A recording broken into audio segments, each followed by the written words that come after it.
이 교회의 주인 되시고 이 교회의 머리 되시는 예수 그리스도의 이름으로 여러분 모두를 진심으로 환영합니다. 행복한 안식일 되기 바라겠습니다. 오늘 저희는 잃어버린 아들, 우리가 여러분 탕자의 이야기를 알고 계시죠? 그 잃어버린 아들에 관하여 오늘 생각해보는 그런 시간을 갖도록 하겠습니다. 성경의 누가복음 15장에 보면 두 아들에 관한 이야기를 비유로 예수 그리스도께서 말씀하고 계십니다. 연애신을 보면은요, 이 탕자의 이야기는 죄인을 취급하시는 하나님의 처리 방법이 나타나 있다라고 그렇게 기록되어 있습니다.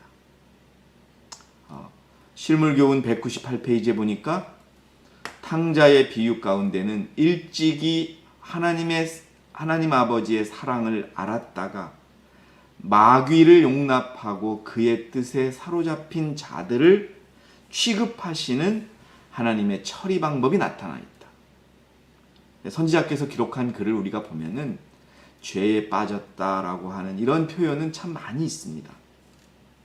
그러나 마귀를 용납하고 그의 뜻에 사로잡혔다, 이렇게 직접적으로 표현한 경우는 그렇게 많지 않습니다. 그래서 이 탕자를 마귀를 용납하고 그의 뜻에 사로잡힌 자라고 표현하고 있습니다.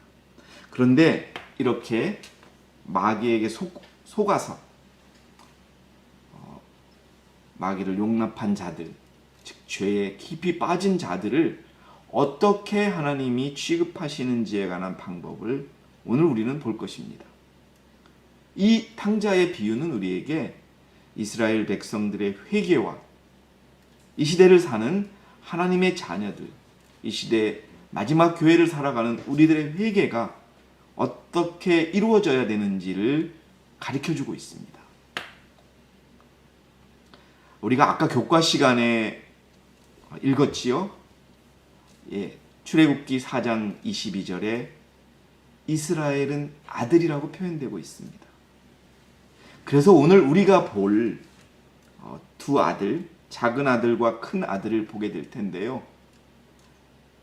비록 비유로서 작은 아들과 큰 아들의 이야기를 전하고 있지만 이스라엘의 모습, 이스라엘 안에 있는 세리와 죄인이라고 하는 작은 아들과 바리새인들과 서기관들이라고 하는 큰 아들의 회개하는 방법에 대한 비유를 통하여 이 시대를 살아가는 우리가 어떻게 회개하고 어떻게 그리스도의 의 앞에 반응해야 되는지를 가르쳐주고 있는 것입니다. 두 아들은, 여기서 두 아들이 나오지요. 작은 아들은 세리와 창기를 말합니다. 큰 아들은 서기관과 바리새인들. 표면적으로 놓고 보면 작은 아들은 정말 죄인입니다. 예수님이 살아계셨을 당시에 유대 나라에서 세리는 세금을 거두는 그러한 사람들이었는데 아주 부패가 만연했고 가장 타락한 사람들 중에 하나였습니다. 그리고 몸을 파는 일을 했던 우리 창기들, 정말 죄인 중에 죄인으로 취급받고 있었던 부류의 사람들입니다. 그것이 작은 아들로 표현되어 있고요. 서기관과 바리새인들이 큰 아들로 나오는 것입니다. 즉, 탕자의 비유는 하나님의 교회 안에서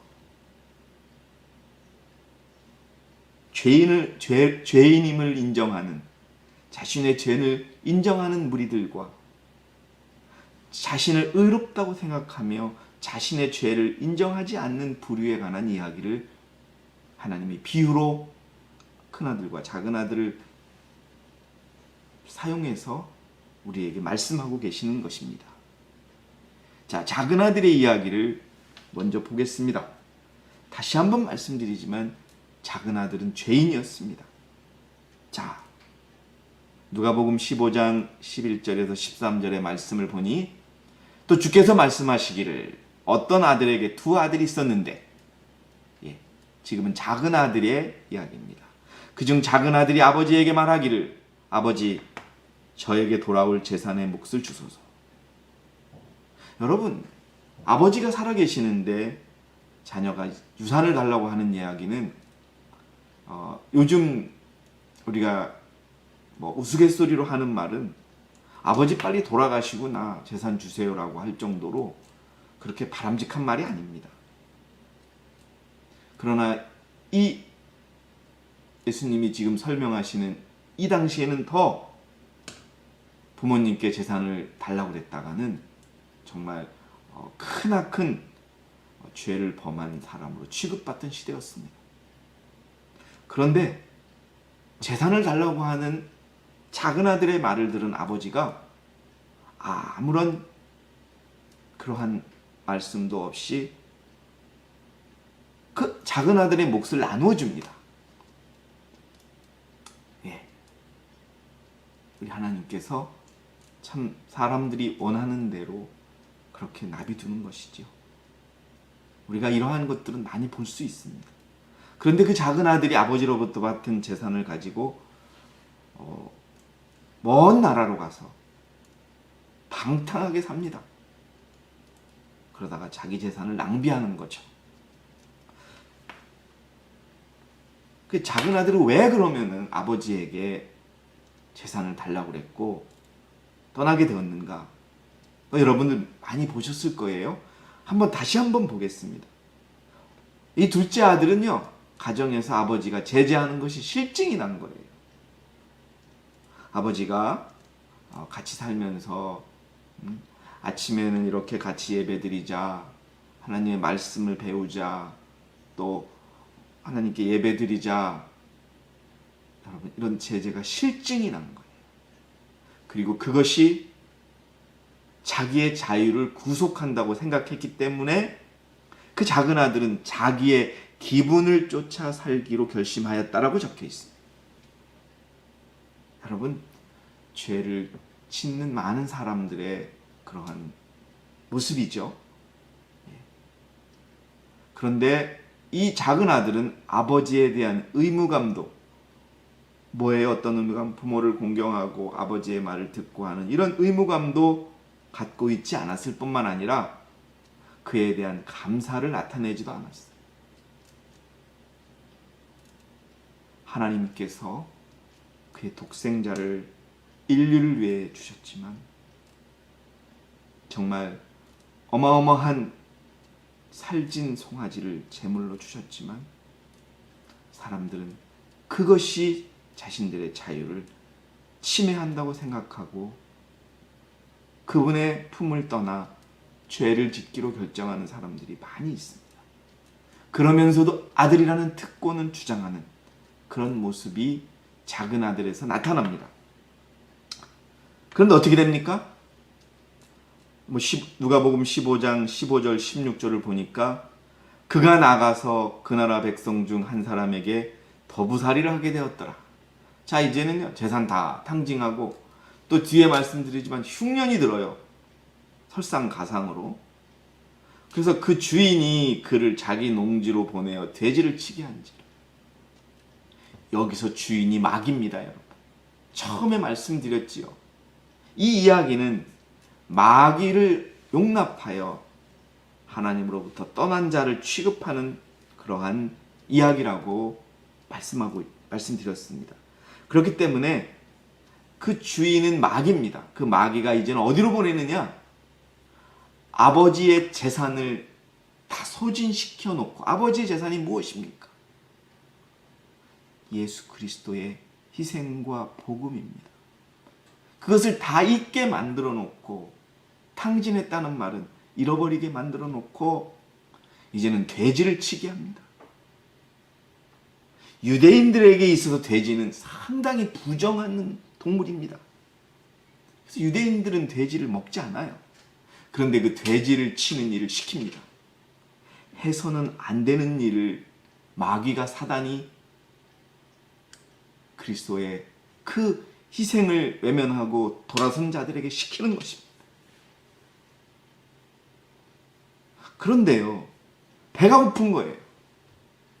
돼지가 먹는 그 돼지 먹이로 밥을 먹으려고 했는데 그것조차도 그 작은 아들에게 허용하지 않는, 그리스도를 잃어버린, 그리스도라고 하는 복음을 잃어버린 그리스도인들, 죄에 깊이 빠져있는 그리스도인들, 그래서 영적으로 죽어있는 그리스도인의 상태를 작은 아들을 통해서 표현하고 있는 것입니다. 돼지를 치는 신세, 죄의 노예가 된 신세, 영적으로 죽어있는 신세, 실물교회는 이렇게 설명하고 있습니다. 큰 흉년이 들자 하는 수 없이 그는 지방 사람에게 얹혀서, 큰 흉년이 들자 할 게 없고 또 살긴 살아야 되니까 하는 수 없이 그 지방 사람에게 얹혀 살게 되었고 그의 주인은 그를 들러 보내어 돼지를 치게 하였다. 예. 부자 아버지를 둔 작은 아들이 이제 어떤 사람도 하지도 않는 돼지를 치는 일을 하고 있습니다. 그림에서 보듯이 한때 자기가 자유롭게 되었다고 뽐내던 이 젊은이는 지금에 와서 자기가 노예가 된 것을 깨닫게 되었습니다. 최악의 노예 상태가 빠지게 된 거죠. 죄에 깊이 빠져있는 죄인의 모습을 돼지를 치는 작은 아들의 모습으로, 그들이 얼마나 배가 고파도 돼지 먹이조차도 먹을 수 없는 그러한 처참한 상태에 빠진 그러한 예수 그리스도를 떠난 자들의 모습을 보여줍니다. 근데 여러분, 주님의 선물은 완전히 잊혀지지 않았어요. 아버지가 주신 재산은 다 탕진했지만 아버지를 기억하게 합니다. 그 그리스도의 십자가를 다시 생각하게 하는 거죠. 기별이 전해지는 겁니다. 그때 그가 자신을 돌아보고 자기의 모습을 보는 겁니다. 말하기를 내 아버지의 많은 품꾼들은 먹을 것이 풍족하고도 남는도다. 그런데 나는 굶어 죽어간다. 내 아버지 집에는 품꾼들이 많아요. 이 아들은 아들이에요. 품꾼이 아니에요. 그러니 아들이 그 집에 있으면 얼마나 아버지로부터 대접받고 살겠습니까? 그런데 마귀의 게임에 빠져서 아버지가 하라는 것이 구속으로 느껴져서, 즉 율법을 떠나서 죄를 지어보니 기가 막힌 거예요. 영적으로 먹을 것이 없는 거. 그래서 굶어 죽어가고 있구나 내가. 이제 내가 일어나서 내 아버지께로 가리라.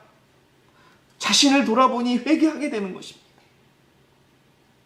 그래서 아버지께로 돌아오는 것입니다. 마귀로부터 떠나는 것입니다. 죄로부터 떠나는 것입니다. 그러고 이렇게 말하리라. 아버지여, 내가 하늘을 거역하여. 아버지께 죄송하고 아버지 재산만 받아왔는데 이 작은 아들은 하늘을 거역했다라고 성경은 기록되어 있습니다. 아버지 앞에 죄를 지었나이다. 나는 더 이상 아버지의 아들이라고 할 만한 자격이 없나이다. 이제 이 작은 아들은 자기의 죄의 큰 의미를 깨닫습니다.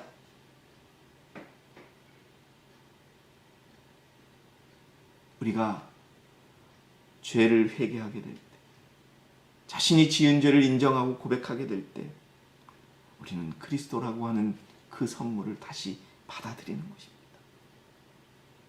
나를 품꾼의 하나로 삼아 주소서 하고 돌아갑니다. 그런데 그림에서 보듯이 이 작은 아들은 돌아가는데 누가 자기를 기다리고 있는지도 모릅니다. 멀찌감치서 돌아오는 작은 아들을 보고 아버지가 먼저 뛰어갑니다. 그래서 여러분, 이것을 우리는 회개라고 하는 것입니다. 종로의 계단에는 회개가 뭐냐? 회개라는 것이 죄를 슬퍼하고 죄에서 떠나는 것을 의미한다. 작은 아들은 이제 그 마귀와 함께 살던 곳을 떠나서 아버지의 집으로 돌아오는 것입니다. 이게 회개인 것입니다. 우리가 죄가 얼마나 악한 것인지 깨닫지 못하면 죄를 버리지 않게 될 것이요. 작은 아들은 그 죄의 쓴맛과 죄의 결과를 봅니다.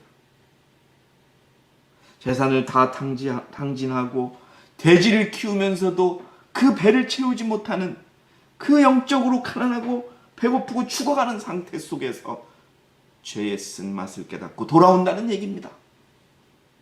진심으로 죄에서 떠나지 아니하면, 여러분, 다시 그리스도께 돌아오지 아니하면, 작은 아들처럼 아버지께 돌아오지 아니하면 생애의 변화가 없이 그 모습 그대로 살아가는 것입니다. 작은 아들은 이 회개를 경험하고 있는 것이고 예수 그리스도께서는 이 회개를 사람들에게 가르쳐주고 있는 것입니다. 그래서 다시 한번 말씀드릴게요. 회개란 뭐냐? 아버지의 집으로 돌아오는 것, 죄를 떠나는 것, 마귀로부터 떠나는 것, 생각이 바뀌는 거예요. 내가 이제 살기 위해서는 아들로서는 못 살 것 같아요. 그렇게 자기가 얼마나 큰 죄를 지었는가를 깨닫게 되는 것이. 그러니 살아야겠다. 그러니 아들로는 아버지가 도저히 나를 아들로 받아주실 것 같지 않으니 일하는 품꾼으로도 가서 살아서 내 아버지의 집에서 좀 배불리 먹고 살고 싶다. 이게 여러분 회개인 것입니다. 작은 아들은, 탕자는 죄를 졌지만 돌아오는 그러한, 그래서 다시 의롭다 칭함을 받는 자들을 말하는 것입니다. 아버지가 달려와 맞이합니다. 그가 일어나서 자기 아버지에게 갔는데 그가 아직도 멀리 있을 때 아버지가 그를 보고 가엾게 여겨 달려가 목을 안고 입 맞추더라. 죄인이 회개하기만을 바라고 죄인이 돌아오기만을 바라고 기다리는 우리 아버지의 모습, 하늘 아버지의 모습이지. 아버지가 기뻐했어요. 완전하게 용서했어요. 그래서 그를 의롭다 하시는. 그 아버지는 아들을 껴안고 집으로 데려갔다.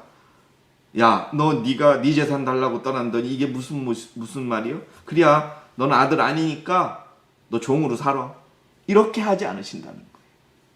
아들을 껴안고 집으로 가서 아버지는 아들이 품꾼의 하나로, 나 일꾼으로 받아달라는 요청, 기회를 주지 않았어요. 말도 하지 않고 그냥 돌아오는 것만 보고 데리고 집으로 들어가는 겁니다, 여러분. 그리고 그는 그의 가정에서 가장 좋은 대접을 받아야 할 아들이요, 수종하는 남녀 종들의 존경과 섬김을 받아야 할 아들이었다고 인정해 주는 것입니다. 자신의 재산을 다 창지했지만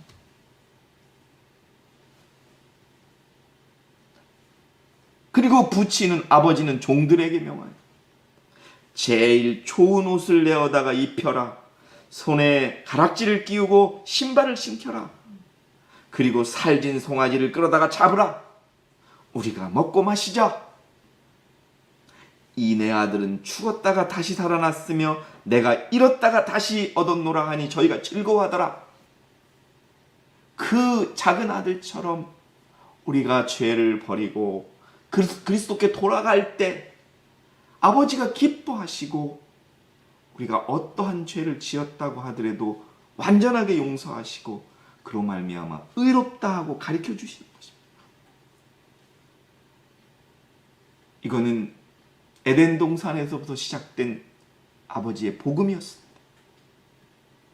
수세기를 거쳤으나 이러한 단순한 회개와 죄 용서와 죄인을 다루는 원칙들이 옳게 이해되고 받아들여지지 않았습니다.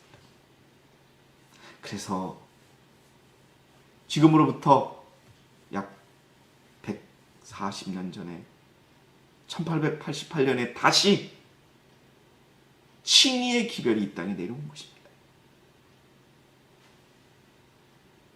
큰아들이 어땠는지 보겠습니다. 마태복음 21장 32절에 이는 요한이 의의 길로 너희에게 왔을 때 너희가 그를 믿지 아니하였기 때문이라. 그러나 세리들과 창녀들은 그를 믿었느니라. 서기관과 바리새인들은 겉으로 보기에는 세리와 창녀들보다 의로웠습니다. 그러나 성경은, 예수 그리스도는 분명히 말씀합니다. 세리와 창녀는 나를 믿었으나 너희는 나를 보고서도 뉘우치지 아니하고 믿지도 아니하였다고 나옵니다. 아버지에 대해서 항의하는 거예요. 큰아들이. 그가 아버지께 대답하여 말하기를, 보소서, 수년 동안 내가 아버지를 섬기고 어느 때에도 명령을 거역하지 아니하였으나 내 친구들과 함께 즐기라고 나에게 염소새끼 한 마리도 주시지 않았나이다. 아버지에게 따지는 거예요. 여러분, 아버지가 그렇게 기다리던 동생이 돌아왔으면 형이 따뜻하게 맞아주고 정말 기뻐하고 그래야 되는데, 아버지가 아들의 자기 동생, 작은 아들에게 베푸는 그 호의를 싫다고 하는 거예요. 하지 말라고 하는 겁니다. 이스라엘 안에 이렇게 두 아들이 있었던 것입니다. 여러분, 여기서 큰 아들은 서기관과 바리새인을 말하는 것입니다. 이들이 진정한 영적 탕자였던 것입니다.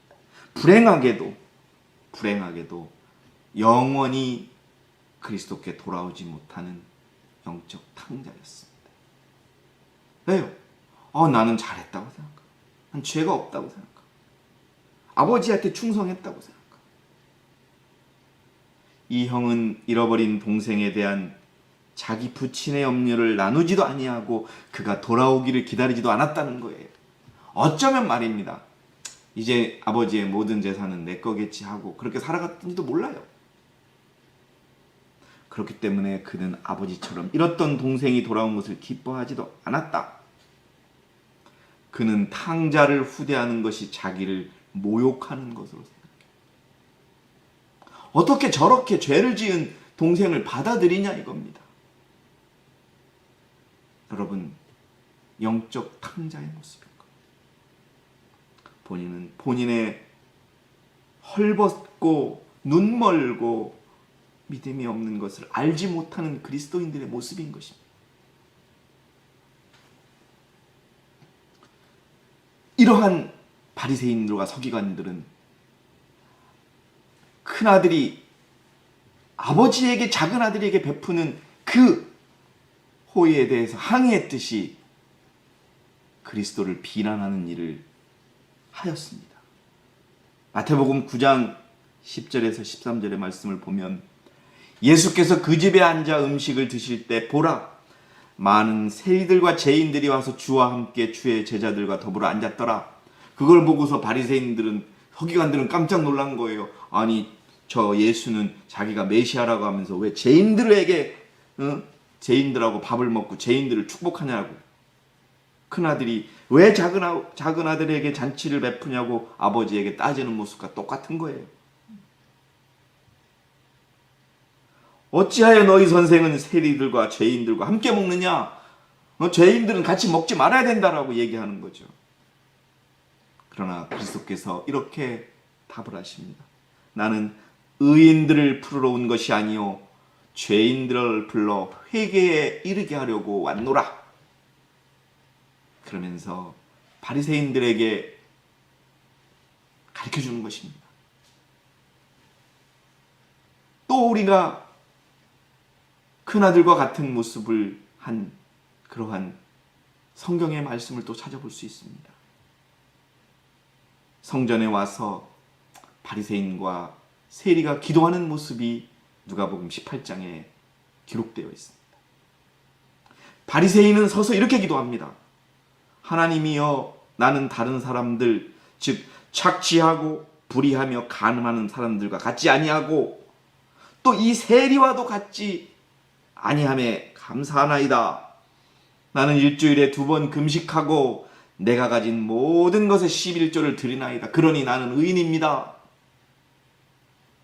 그러나 세리는 멀리 떨어져서 차마 눈을 들어 하늘을 우러러 보지도 못하고 가슴을 치며 말하기를, 하나님이여 죄인인 저에게 자비를 베푸소서.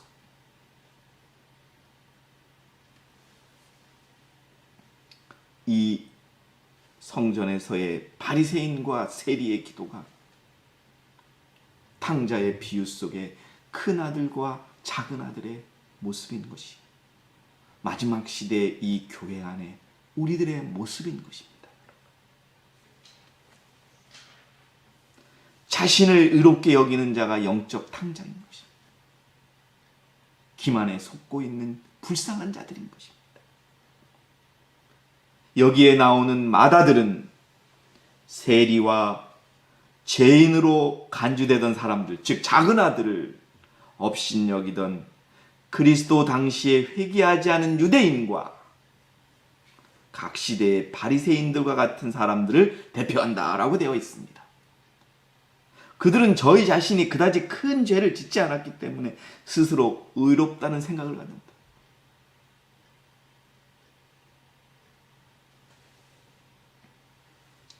그들은 그리스도 의를 오해하는 것입니다. 그래서 결과적으로 그리스도의 의를 거절하는 것입니다. 왜요? 자기 동생이 돌아와서 그 고생을 하다 돌아와서 아버지가 베푸는 은혜에 아멘하고 감사할 때 그가 그리스도의 의를 이해할 수 있는 것이고 받아들이는 것인데, 왜 아버지여 나한테 줘야 될 의를 왜 동생에게 주냐고 따지는 것이지. 그들은 그리스도께서 세리와 증인들에게 당신의 은혜의 선물, 곧 랍비들이 수고와 고행을 해서 얻으려던 선물, 이게 뭡니까? 의로워지는 것, 칭의를 받는 것, 그래서 구원을 얻는 것, 이 선물을 아낌없이 받으리라고 초청하시는 보고 몹시 화가 났다는 것입니다. 여러분, 그리스도에게 화가 난 거예요. 왜 의로운 사람에게 주지 않고 왜 죄인들에게 주냐는 거예요. 여러분, 이거 우리 주목해서 봐야 합니다. 부친의 마음을 기쁨으로 충만케 한 탕자. 그 탕자는요, 아버지의 세상을 가지를 떠났고 그렇게 아버지에게 죄를 지었지만 그가 돌아옴으로 인해서 아버지를 기쁘게 했어요. 그러나 아버지를 모시고 살다고 하는 큰 아들은 자기가 의롭다고 생각하니까 아버지의 의도 필요 없는 거예요.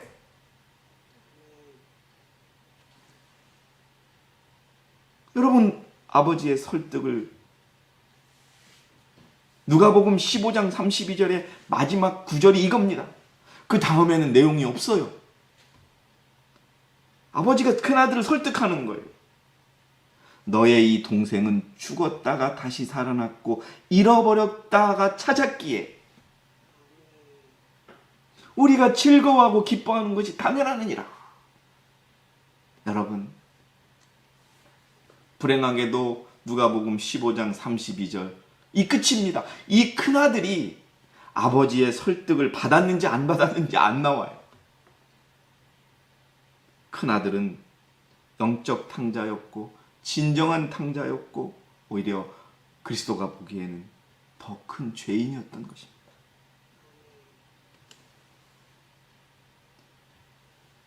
그리스도 우리의 의를 여기서 우리는 생각해야 합니다.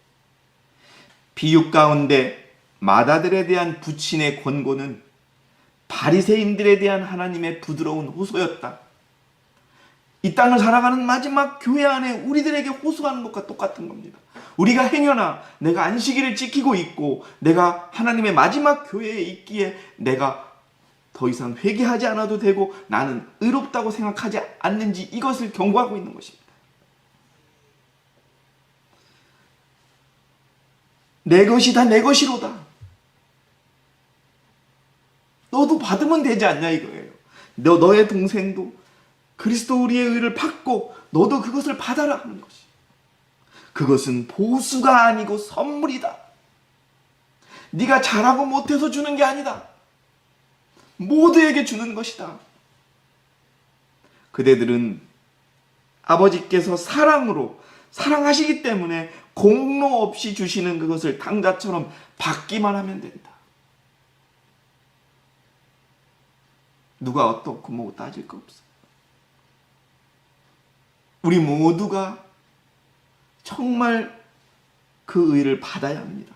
근데 그 의는 어떻게 받을 수 있느냐? 자기가 의롭다고 생각하는 사람은 절대 받을 수가 없는 거예요. 그 작은 아들처럼 죽을 죄를 졌고 내가 이제 아들이라는 것도 인정하지 않고 그냥 일꾼으로만 삼아달라고 하는 마음으로 아버지께 가는 자들에게 입혀주는 옷입니다. 그 집에 있다고 해서 당연히 받을 수 있는 옷이 아니에요.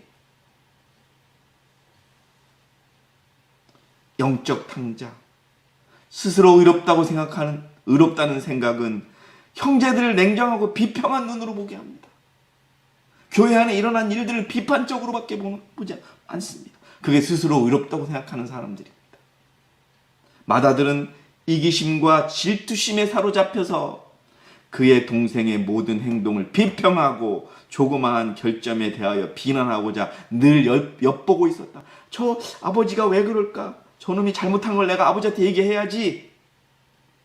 그는 동생의 잘못을 하나하나 찾아내어 할 수 있는 대로 그것을 이용하고자 했다. 그리하여 그는 자기의 용서하지 않는 정신을 변명하려 했다. 죄는 죄가 있잖아요. 잘못했잖아요.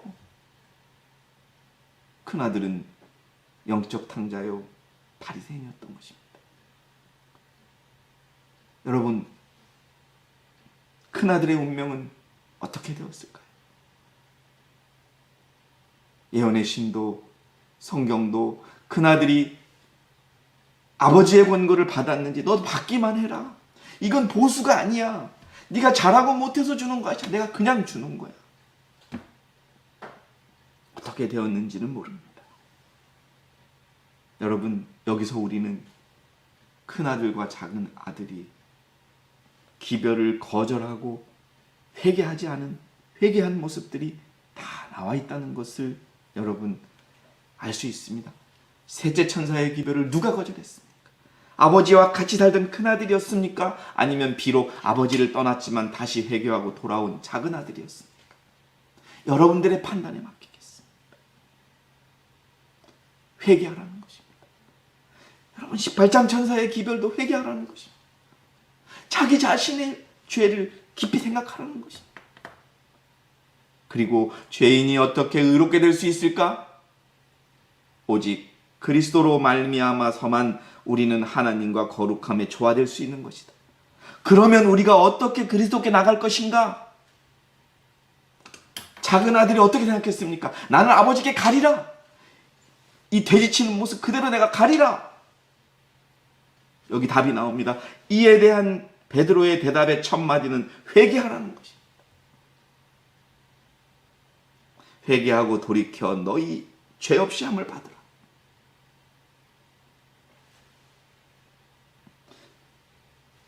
사랑하는 성도 여러분, 여러분은 작은 아들이십니까? 큰 아들이십니까? 여러분, 이 그림을 보십시오. 아버지와 작은 아들이 기쁘게 포옹하는 모습을 큰 아들은 아주 이상한 눈빛으로 바라보고 있습니다. 시작할 때 말씀드렸듯이 이 이야기는 이스라엘 안의 아들들의 이야기라고 말씀드렸습니다.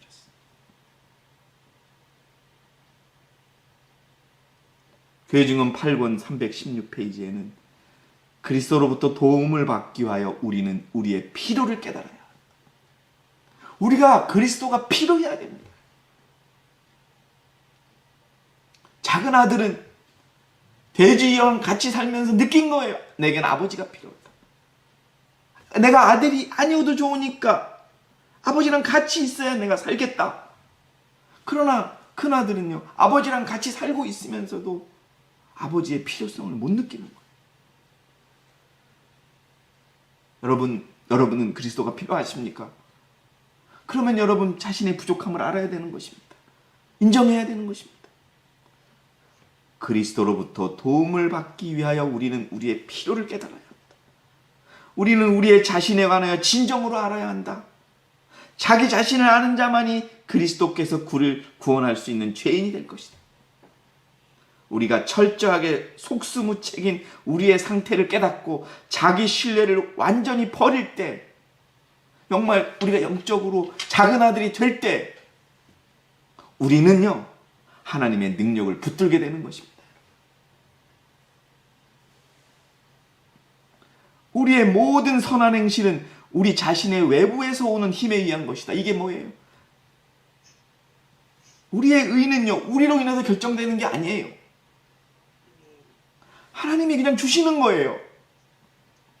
여러분, 그러므로 끊임없이 하나님을 향해 마음을 열어놓고 쉬지 말고 진지하게 죄를 고백하고 그분 앞에서 심령을 겸비하게 할 필요가 있는 것입니다. 이게 뭐예요, 여러분? 우리가 전하는 기별 아닙니까?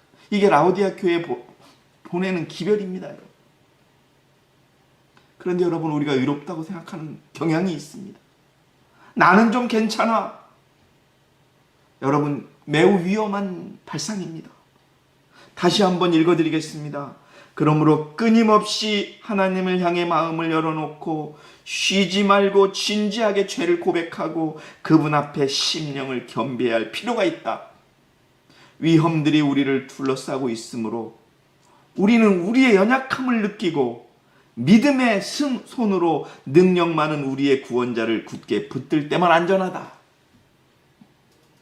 여러분, 작은 아들이 되시겠습니까? 큰 아들이 되시겠습니까? 정말 여러분, 작은 아들은 탕자였지만 의인이 되었습니다. 그러나 큰 아들은 겉으로 보기에는 아버지 옆에 서 있어서 의로운 자였으나 진정으로는 그가 영적 탕자였고 구원받지 못한 그러한 탕자였던 것입니다. 칭의는 완전한 용서입니다. 칭의가 완전한 용서라고 하는 것을 가르쳐주기 위하여 여러분 1888년에 하늘에서 기별이 다시 왔던 것입니다. 우리가 이것을 깨달아야 합니다. 칭의는 죄에 대한 전적이고 완전한 용서이다. 죄인이 믿음으로 그리스도를 받아들이는 바로 그 순간에 그는 용서를 받는다. 여러분, 작은 아들이 돌아가겠다고 마음 먹는 순간부터 그는 용서를 받고 의로운 아들이 다시 된 것입니다. 그리스도의 의가 그에게 옷 입혀지며, 그러니까 여러분, 아버지가 저 멀리서 바라보고 쫓아가서 옷을 다시 입혀주는 것입니다.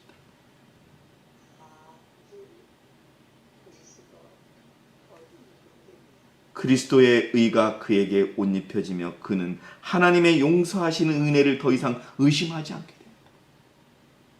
여러분, 우리 큰아들이 범한 그 큰 실수가 우리의 신앙생활에서 나타나지 않기를 바라겠습니다.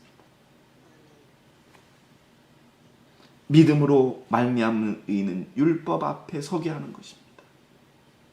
믿음에 의한 칭의는 하나님께서 죄인을 구원하는 방법이다. 여러분, 시작할 때 말씀드렸듯이 이 탕자의 비유는 죄를 지은 죄인, 특별히 마귀에게 속아서 하나님을 떠난 자들을 취급하는 방법이라고 말씀드렸어요. 믿음에 의한 칭의는 하나님께서 죄인을 구원하시는 방법이다. 그것은 또 죄인의 죄를 제거하는 하나님의 방법인데, 여러분, 정말 아버지께 돌아오고 죄로부터 떠나서, 돼지를 치는 그 죄로부터 떠나서, 하나님을 떠났던 그 죄로부터 떠나서 아버지께 돌아온다면 그것이 죄를 제거하는 방법입니다. 그렇다면 하나님의 거룩한 법에 의해 정죄받은 죄인을 구해주는 것입니다. 아버지가 준 재산을 날렸어요. 아버지가 준 재산이 무엇입니까? 그게 예수 그리스도를 여러분 버린 것 아닙니까? 그렇지만 다시 그리스도께서는 보혈을 통하여 자신에게 돌아오는 자에게 의의 옷을 입혀주고 율법 앞에 다시 서게 한다는 것입니다. 죄인이 주님과 주님의 거룩한 법 앞에 새롭고 올바른 존재로 설 수 있도록 하는 것이다. 오늘 이 설교 방송을 들으신 모든 여러분, 또 우리 사랑하는 성도 여러분, 여러분들은 오늘 이 탕자의 비유를 통해서 그 속에 담겨진 더 큰 의미를 깨달으시기를 바라겠습니다. 우리는 작은 아들이 되어야 합니다. 그래서 내가 아들의 자격까지 죄로 인하여 잃어버렸으니 아버지여 나를 일꾼으로 먹여주소서 라고 하는 마음으로 하나님께 매달리고 하나님께 죄를 내놓고 끊임없이 자백하고 끊임없이 자신의 부족함을 내어놓는 작은 아들이 되어야 합니다. 내가 가지고 있는 조그만한 의로움 때문에 엄청나게 큰 것을 잃어버리는 큰 아들이 되지 않기를 바라겠습니다. 그리스도의 의는 그리스도가 의롭다고 여김해주는 그 용서와 칭의는 거저주는 선물임을 깊이 깨달으시는 저와 여러분이 되시기 바라겠습니다. 여러분 감사합니다.